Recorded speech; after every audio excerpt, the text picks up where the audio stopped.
दुनिया का सबसे ठंड, शुष्क और सबसे बर्फीला कंटिनेंट, जिसके चारों तरफ बस बर्फ ही बर्फ नजर आते हैं, जहाँ है दुनिया के सबसे बड़े बड़े आइसबर्ग्स और वहाँ के ठंड में है हड्डियों को भी जमा देने वाला ताकत।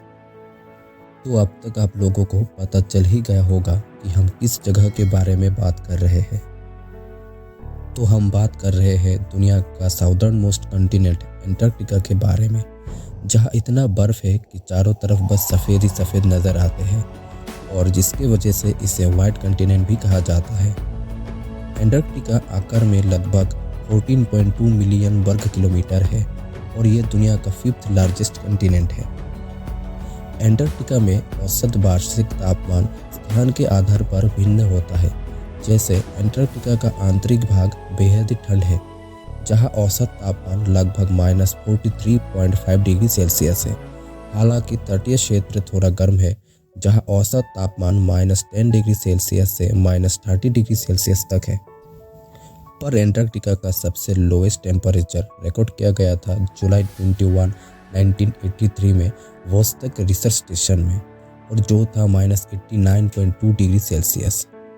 और ये पृथ्वी पर रिकॉर्ड किए जाने वाला तक का सबसे लोएस्ट टेम्परेचर भी है। एंटार्क्टिका में पृथ्वी का 70% ताज़ा पानी है, हालांकि यह ज़्यादातर विशाल बर्फ के चादर में बंधा हुआ है। एंटार्क्टिका का 98% से ज़्यादा हिस्सा बर्फ से ढका हुआ है। यह इसे दुनिया का सबसे बड़ी बर्फ की चादर बनाता है।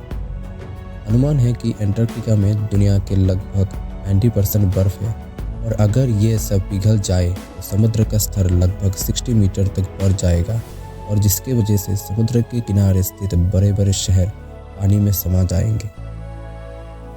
एंटार्क्टिका को पेंगुइन्स के लिए भी जाना जाता है, क्योंकि एंटार्क्टिका पेंगुइन देखने के लिए दुनिया की सबसे अच्छी जगहों में से एक है। दुनिया में पेंगुइन्स के 17 प्रजातियों में से 8 प्रजाति यहाँ निवास करती है, और पेंगुइन्स के मुख्य प्रजाति एम्पेरर पेंगुइन और एडली पेंगुइन सिर्फ एंटार्क्टिका कंटिनेंट पर ही पाए जाते हैं।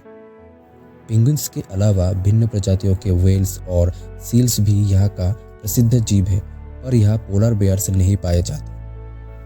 अतिमात्रा में ठंड होने के कारण एंटार्क्टिका में कोई स्थायी निवासी नहीं है। हालांकि यहाँ भिन्न देशों के रिसर्च स्टेशन है, जहाँ रहकर साइंटिस्ट एंटार्क्टिका के ऊपर रिसर्च करते हैं। पर अफसोस की बात यह है कि एंटार्क्टिका में मौजूद बर्फ ग्लोबल वार्मिंग के वजह से दिन ब दिन पिघल रही है। नासा के एक रिपोर्ट के मुताबिक एंटार्क्टिका में प्रति वर्ष औसतन लगभग 150 बिलियन टन बर्फ पिघल रही है, और जिसके फलस्वरूप समुद्र का स्तर बढ़ रहा है, जिससे भविष्य में समुद्र के किनारे बसे दुनिया के बड़े बड़े शहर जैसे Tokyo, Mumbai, New York, Shanghai, Mexico city आदि सब समुद्र के पानी में समा जाएंगे। तो अगर भविष्य में आने वाला इस डिजास्टर को रोकना है, तो हम इंसानों को भारी मात्रा में हो रहे एयर पोल्यूशन को कंट्रोल करना पड़ेगा, क्योंकि एयर पोल्यूशन की वजह से ही ग्लोबल वार्मिंग की मात्रा दिन ब दिन बढ़ रहा है, और जिसके कारण ही एंटार्क्टिका का बर्फ पिघल रही है।